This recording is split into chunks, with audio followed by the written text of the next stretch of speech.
Welcome everyone to pre-Shabbat meditation. Today is the 28th of February, the 30th of Shvat, also known as Rosh Chodesh Adar, the first day Rosh Chodesh.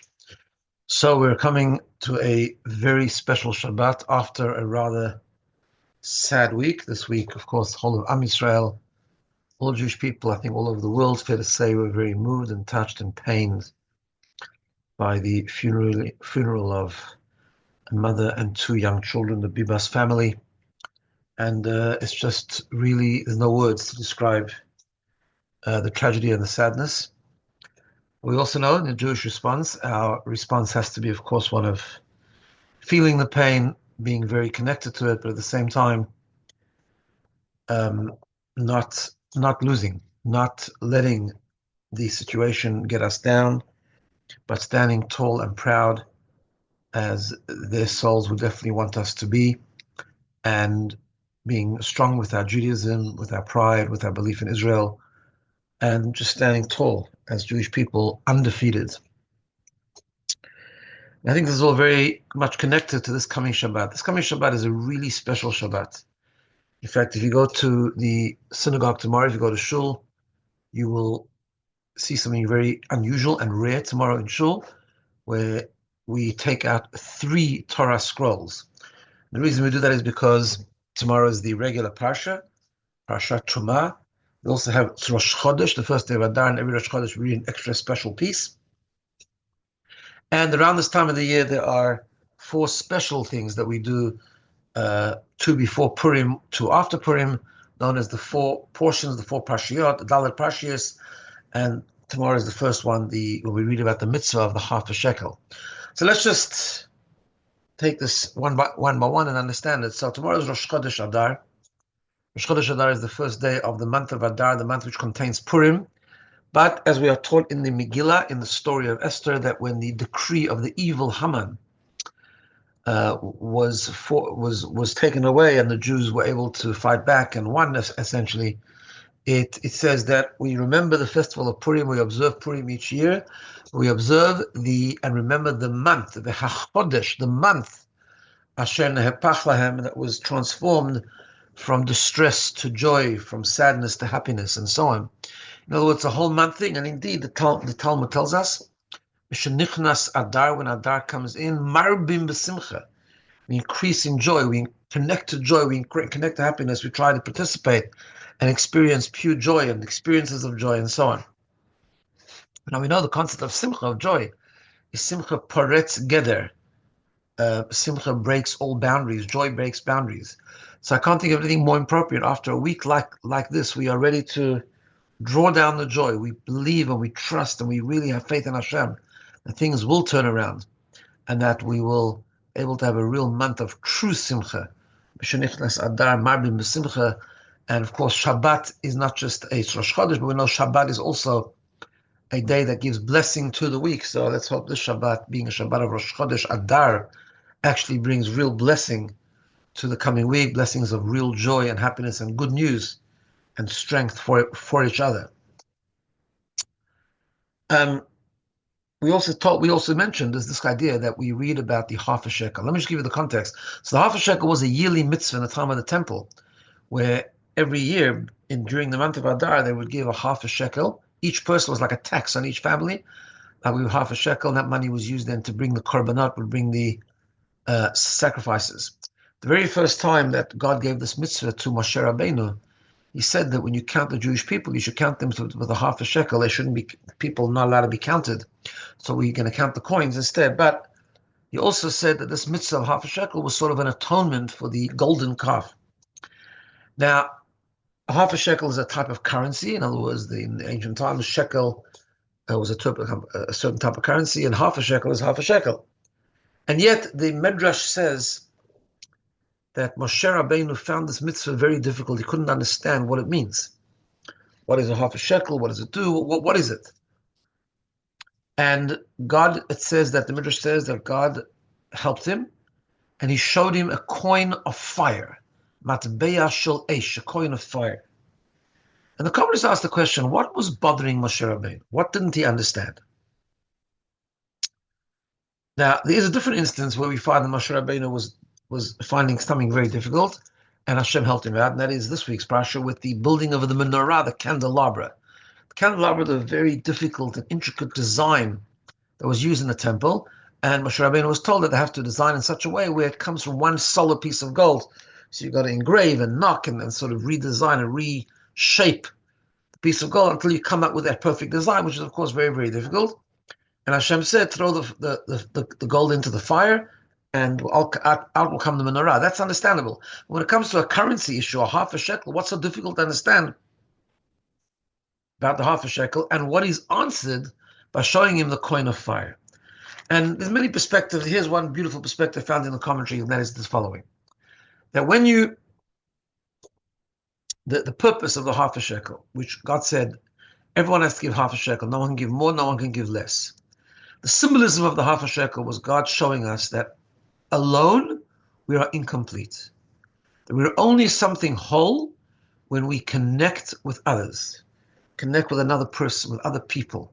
When we truly connect and we're unified and we're achdut and have true unity, Jewish unity and Jewish love for each other, that's when we become whole. But alone, if we do things, if we're doing good things, but when we're alone, it's a existence of imperfection and we're only half. And the commentaries say like this. This is what Moshe Rabbeinu was trying to understand.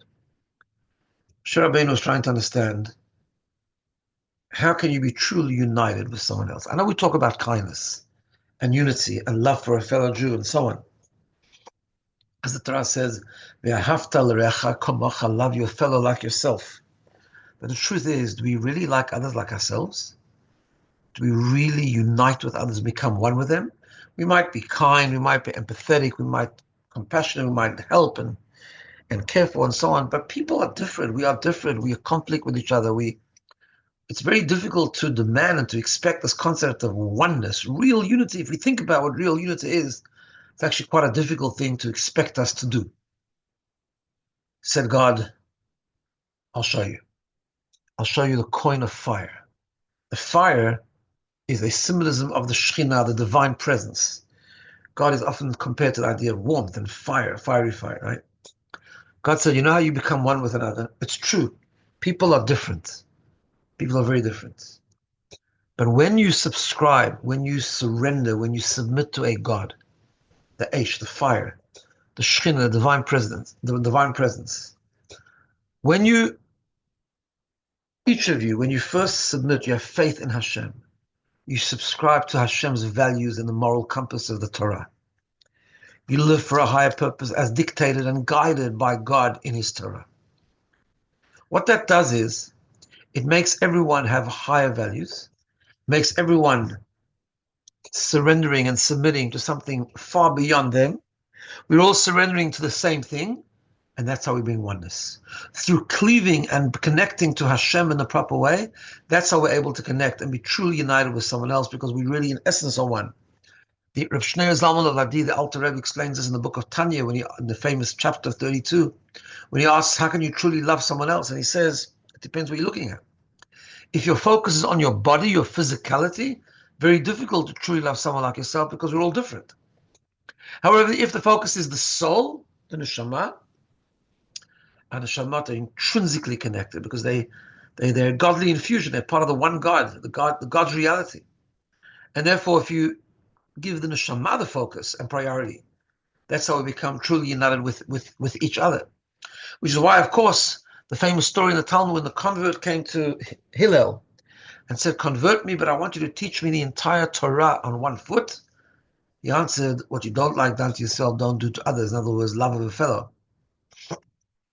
And the rest of the Torah is commentary. What does that mean? So he explains over there that the commentary is because you can only come to really love someone else if you give your neshama priority. And when you give the neshama priority over your body, over your physicality, over your materialism, that is, in fact, the foundation of the whole Torah. That's how we want to connect to something more higher than ourselves, when we understand and appreciate the value of the soul. So therefore Hashem said, I understand your difficulty. The question is good. How can you really be one with the other? The answer is the coin of fire. Connect to the fire. Everyone has to connect to that one fire, the divine presence, the divine values, and then we become one in a true level, because we all are submitting to the same reality and the same value system, the same Torah. That's such an important lesson. Finally, the first Sefer Torah that we take out tomorrow is to read the Parsha. And the Parsha, of course, is the building of the Mishkan, building of the tabernacle for God. So we have the famous pasuk, the famous verse where Hashem says to the Jewish people, "V'asuli migdash," says to Moses, "Tell the Jewish people they will make for me a sanctuary, v'shachanti b'tocham, and I will dwell among them." And of course, the question is obvious. The grammar is problematic. It should say, "Build for me a sanctuary, and I will dwell in it." What does it mean? I will dwell in them. So we learn in the writings of the rabbis that it means b'toch kol echad ve'echad. I want you to build a Mishkan as a formula, but I am going to actually dwell within each and every single person. This is a Shabbat where we are reminded that we need to make our home a sanctuary to God. We need to make ourselves a Mishkan, which is really a little bit similar to the first two things we explained, because the idea of chatzi shekel or half a shekel also is this idea we said is imperfection. And the only way we bring that oneness is by connecting to others, which the only way to do that is by submitting to the values of the Torah and God's values in His Torah. So therefore, the same idea, when we do that, we have a home where we light Shabbat candles, we do mitzvot, we have Jewish books, and we learn. We are creating a sanctuary, we're creating a oneness between us and God comes to dwell within us, not in it, but in us. Every home, every person really is a mini Mishkan. So it's a powerful, powerful Shabbos. Let's hope the Shabbos will bring lots of blessing to the world, as it always does. This Shabbat particularly will be a source of inspiration. There are so many streets in Israel that the streets are just lined with, there's just an atmosphere of love, of connection, of dedication, and let's hope the Shabbat can bring it to us as well, where we are awakened and awakened like they are, and awakened with a real soul, a real neshama, and let's only hear good news and a really Chodesh Tov and Chodesh Sameach. Again, remember, Mishenichnas Adar, when Adar comes in, Marbim b'simcha, we increase in joy, and let it be a month filled with simcha and good news. Have a Shabbat Shalom, everyone.